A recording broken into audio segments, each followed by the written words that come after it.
to sell the fact that he did an album with Biggie. Incredible liar. Disgusting. Long ago, Fat Joe came out and said he lied in 95% of his rhymes. What did you think of that? He told the truth for the first time, that he's a liar. That you can't believe nothing that comes out of his mouth. He's a liar. The whole gym. Like 70 kids robbed him? without a gun. Like, yo, everybody give me your coats, give me your walk. Some of the guys that robbed had to help me carry the stuff with them. Fat Joe has built a huge part of his reputation on his wild, almost cinematic hip-hop storytelling. Whether he's talking about his own life or spilling tea on someone else, he always finds a way to keep people hooked. But over the years, more and more folks have started side-eyeing those so-called legendary stories, wondering if some of them are just straight up made up. Plenty of people in the industry have called him out, and some even gave him a slick little nickname, Tino, as if to say he's just telling tall tales. And sure, no one can deny that Fat Joe is one of the most entertaining personalities in hip-hop. Fans love how animated he gets when he's deep in a story, but the issue kicks in when those stories stop sounding believable and start sounding like something out of a movie. Some of his claims are so extreme that even folks who weren't around back then instantly know, nah, something's off. Take one of his most infamous eyebrow-raising tales. Fat Joe once claimed that back in high school, he robbed his entire gym class. And no, he didn't mean a few people, he meant all 70 students in that room. According to him, he pulled it off without even flashing a weapon, just walked in and somehow scared dozens of teenagers into handing over everything they had. And if that wasn't crazy enough, he said he couldn't even carry all the stolen stuff. So some of the same people he was robbing supposedly helped him haul it out. That's the part where most people just burst out laughing because really, who's believing that? Content creator Will Mills spoke on this too, and he basically said what everyone was already thinking. First off, picture the scene. Most likely a gym somewhere in the Bronx, full of noise and people moving around. How's someone supposed to pull off robbing 70 people without anyone stepping in? Then there's the number itself, 70 kids, and not a single one tried to fight back, call for help, or even question it. They all just stood there like extras in his story? Mills even gave Joe a tiny benefit of the doubt, saying maybe he did hit up a couple kids for their stuff back in the day. Sure, that's believable.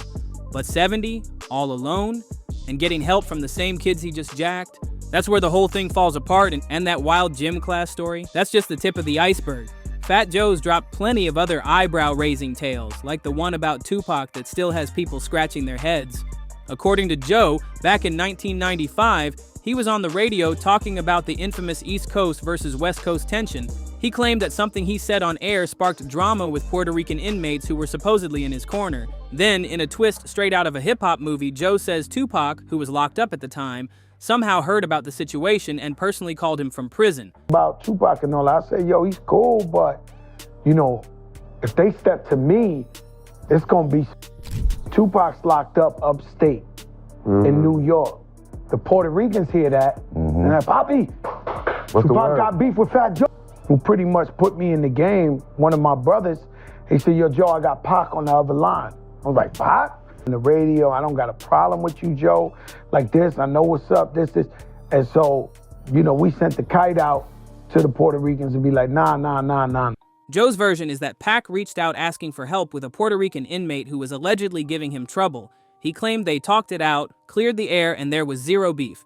Joe even said he sent word to his guy, Charlie Rock LD, to hold Pac down while he was inside. But in a recent interview, Tupac's cousin, William Lisi, straight up shut that down.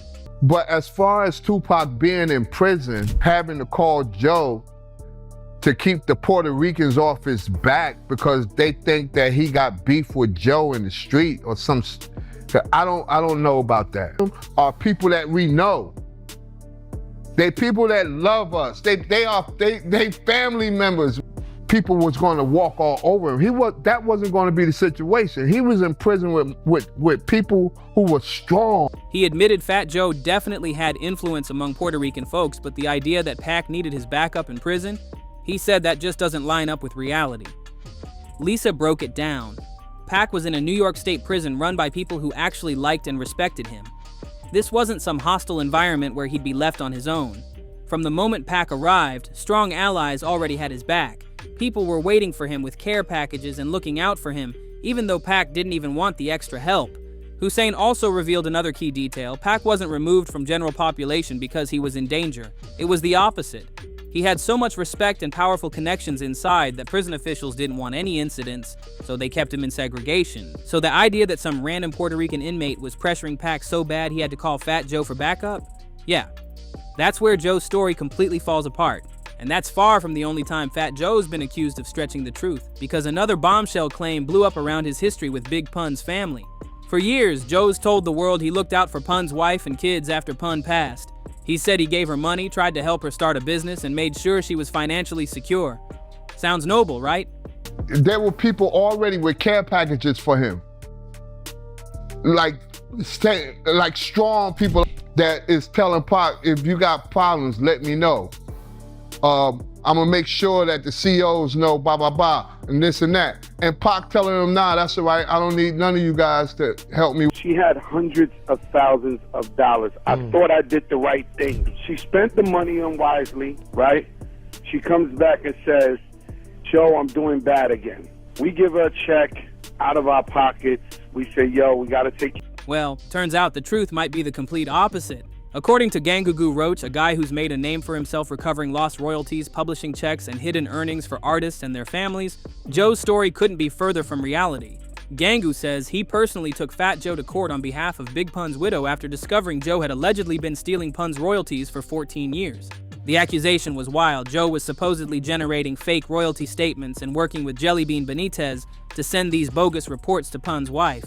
Before Gangu stepped in, she'd already tried multiple lawyers, but none of them could crack the case. Once he got involved, though, things changed. He says he exposed exactly what Joe was doing in court. And here's where the lies stack even higher. Joe didn't just not give Pun's wife a dime, according to Gangu. He also went on interviews claiming there was never even a court case. Meanwhile, there absolutely was. Gangu even admitted he was shocked at how easily the public believed Joe's version, and it didn't stop there. When a Big Pun movie was in the works, the producers wanted Fat Joe involved to use his connections and influence to push the project. But according to Gangu, Joe allegedly refused unless Pun's widow publicly said he never stole from her. She refused, of course, because in her eyes he did exactly that. So now we're not just talking about a storyteller with a wild imagination. These accusations paint Fat Joe as a liar and a thief, and somehow people are still eating up his stories like they're gospel. Another prime example of Fat Joe's shape-shifting storytelling came in 2023, this time involving none other than the notorious B.I.G. Sitting down for an interview with Cam Capone's platform, Joe dropped what he clearly thought was a jaw-dropping revelation. He claimed that back in the day, he and Biggie actually recorded an entire project together, an album with 8 to 10 songs. According to him, the reason we've never heard it is because the whole thing got scrapped and possibly destroyed. The alleged reason, the tracks were too disrespectful, supposedly loaded with disses aimed at Tupac. On the surface, that sounds like something you could almost believe. Joe and Biggie did know each other. They were both New York icons, moved in the same music circles, and had mutual respect. So at first, people thought, okay, maybe. $750,000, I gave her $250,000. I told her enough's enough. Everybody bought it and believed it. It was all lies and mediation. We had him admit that he never gave her a dollar in his life. Oh, so he didn't give her no money? Nothing, not a dollar in his life he never gave her, period. Joe was telling her that, oh no, he owed me money. You know what I'm saying? Then all of a sudden, a bunch of fake royalty statements started to come biannual. But once fans started digging, the cracks in the story started showing, especially when you line it up with Joe's own past statements. Flashback to September 2018, Joe was on another channel talking about Biggie, and his version was completely different. Back then, he claimed they had been working on an album, but only recorded 4 tracks before it fell apart. He even name-dropped Puff Daddy and the Hitmen as the producers. Then jumped to March 2021, Joe was live with Swizz Beatz and Timbaland during the Versus hype, and guess what? The number of songs magically changed again. This time he said they had recorded 5 tracks together. And then there's Lil Cease, Biggie's right-hand man, who in December 2021 gave a whole different perspective. Speaking in an interview, Cease revealed that Biggie actually hated the idea of feeding into the East Coast versus West Coast beef. He made it crystal clear to his crew, Junior MAFIA, that dissing Tupac was off limits. He even told them straight up, if any of you guys record a diss track, I'm not messing with you anymore. 2000 to 2014 fake royalty statements was coming out. 2000 to 2014? Yeah. Joe used Jellybean Benitez as a publisher. Jellybean Benitez was Madonna's ex-boyfriend from the early 80s. He produced a bunch of Madonna records back in the early 80s. He remixed, he DJs now. It probably took me like a minute and a half to see the deception. I called her up, told her I paid for the case, paid for the auditor, took him to court. So with Cease saying Big wasn't about the beef and Joe's own numbers on the project changing every couple of years, this so-called Lost Biggie album starts looking less like history and more like another one of Joe's ever-evolving tales. That alone says everything about where Biggie's head was at. He was focused on making timeless music, not fueling messy drama. So if Big was that firm with his own crew about avoiding diss tracks, why would he suddenly flip and record a whole album of them with Fat Joe? It just doesn't add up. Then in January 2022, Lil Cease came back on the scene, this time on The Art of Dialogue, and he shut the rumor down completely. Cease, who was practically Biggie's shadow back in those days, said he never once saw or even heard about Big recording anything with Joe. He admitted they might have tossed the idea around in conversation, which wasn't unusual for artists. But as far as actual songs, Cease was clear. None ever happened. And basically, we were like, hey, let's get Joe involved. You know what I'm saying? Because it's going to be bigger with Joe. If you do it without Joe, Joe can get all these other people involved. But he was basically saying like, well, if you go on Instagram or if you go out there and tell publicly that I never stole from you, then I'll work with you. Otherwise, I'm not working with you. She's like, why would I do that? You stole from me. He also dropped a key detail. Biggie wasn't the type to go out of his way and make a full-blown diss track. Sure, he could slip in a slick jab or a playful line because that's hip-hop, but an entire project aimed at Tupac? That wasn't Biggie's style, especially when the East Coast versus West Coast beef was already spiraling into dangerous territory. Then there's this mysterious rumor floating around online. Supposedly years ago, there was a clip on World Star Hip Hop where Diddy himself addressed the so-called Fat Joe Biggie collab. The story goes that Diddy denied ever knowing about it. But here's the catch. Nobody can find that clip anymore. It's like it vanished into the shadows of hip-hop internet history. Maybe it existed, maybe it didn't. But here's the thing. Fans aren't buying the idea that Diddy, of all people, would just let a full Biggie project vanish into thin air. Especially in an era when posthumous albums were pulling in major money. Diddy's not just an artist, he's a businessman, and letting a Biggie album disappear, that sounds even less believable than the story itself. Said that he never gave her $1, zero. So the $750 he was talking about, he lied. The $250 he's talking about, he lied. As you see now, people are starting to see that he lies a lot, but I don't understand why nobody reprimands him. But they was like really disrespectful and hateful, and so he died and Tupac died. And how many songs did you guys do?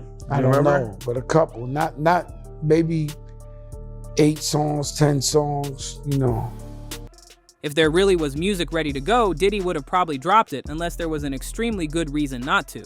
On the other hand, if those songs were actually packed with heavy disses aimed at Tupac, maybe Diddy shelved the whole thing out of respect, or just to avoid throwing more gas on the fire. That's at least possible. But Cuban Link, another voice who's weighed in on this story, doesn't buy it either. Cuban, who's had his own history with both Biggie and Fat Joe, admitted Joe and Biggie did have a relationship, but he's convinced the lost album tale is blown way out of proportion.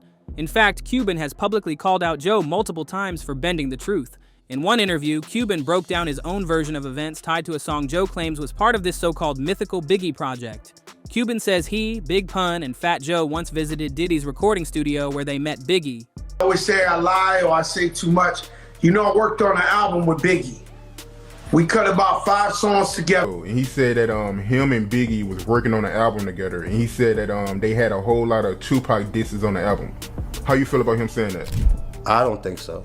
I'm sure I was around. I was around for a lot of stuff, and I didn't hear none of that at all. For Cuban, this was his very first time meeting the rap legend. After some quick hellos, Diddy told Biggie to explain what he had in mind for a track. Biggie's idea? He wanted a Spanish-flavored intro to give the song a unique edge, something with that Spanish gangster spice. Out of the group, Cuban was the only one fluent in Spanish, but back then he was still new to the game and wasn't sure if he could pull it off. With some encouragement from Big Pun, Cuban stepped up to the mic, and together he and Pun recorded the intro exactly how Big envisioned it. Biggie loved it. He hyped them up for their contribution and showed them nothing but love. So they could do it in the studio, maybe they could do it. Because you say you wanted some Spanish shit, And, Pun and Joe, he was there. And Pun looked at me. I was the rookie at the time, real rookie, like, oh, shit, y'all want me to do this? So they both put me to do right? So me and Pun went. So then after me and Pun went and did our stuff. Biggie was like, yeah, he was hyped up. Then Joe went in there and he put his spice on top on a separate track by himself. Then Fat Joe got on the mic to add his own touch to the track. And here's where it gets messy. Cuban claims that nowadays Joe takes credit for the very same Spanish intro that he and Pun created. And according to Cuban, that's just another example of Joe rewriting history to make himself look bigger in the story. Cuban Link says Fat Joe's been using just a tiny snippet of that one studio session to push the idea that he and Biggie had recorded an entire album together.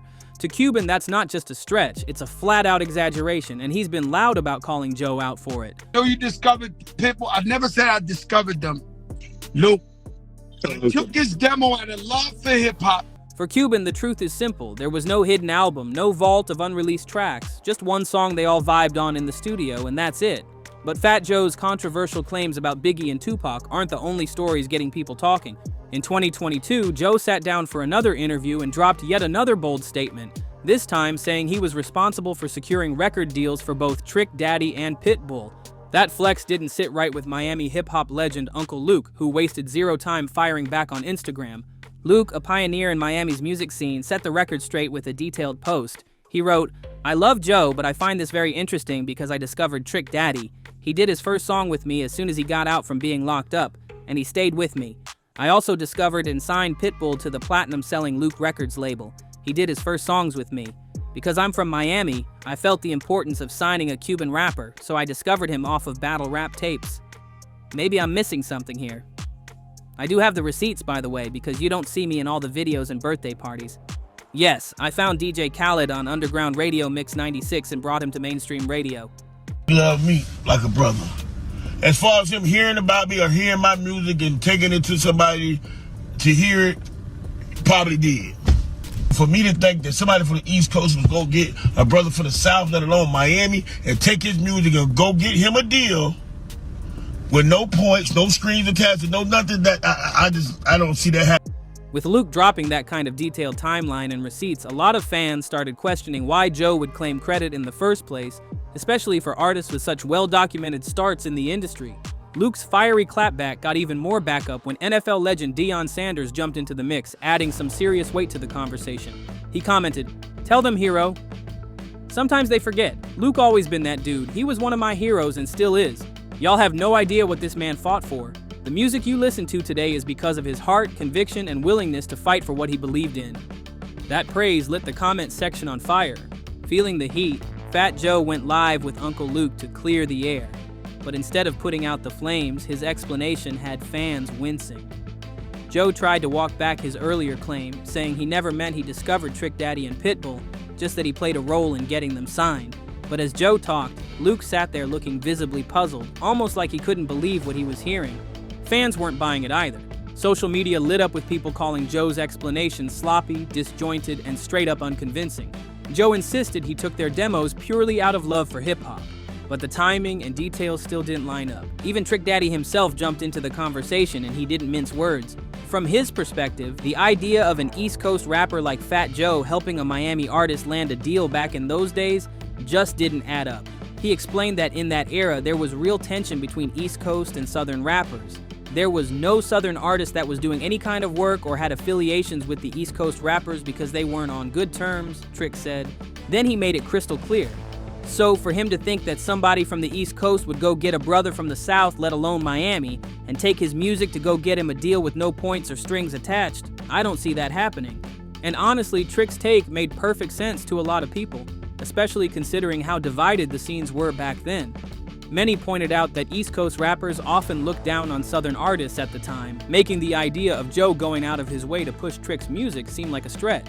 Trick even went as far as to suggest that maybe Joe was just forgetting things or even imagining certain events that never actually happened. That comment hit hard and it opened the floodgates for even more backlash. Has never been a rat in his life, has never told on a person in his life. I kill myself before I tell on somebody. Today's about love or hate. Now, meaning, we call people haters. Fans began accusing Fat Joe of trying to downplay and overshadow the contributions of black artists to hip-hop's legacy. To many, his claims felt like an attempt to rewrite history, sliding himself into iconic moments and stories where he simply didn't belong. And if that wasn't enough heat, Joe's also been dogged by long-running allegations of being a snitch. He's denied those claims over and over, but the way he's tried to clear his name has only made the chatter louder. In one video addressing the rumors, Joe kept repeating that he wasn't a snitch, but instead of laying out a straightforward, airtight explanation, He wandered off into unrelated tangents and tossed out vague statements that didn't actually prove anything. While Fat Joe still holds respect as a major figure in hip-hop, these repeated missteps, shifting stories, and messy denials have left a permanent stain for some fans, making it harder for them to separate the man from the myths he tells.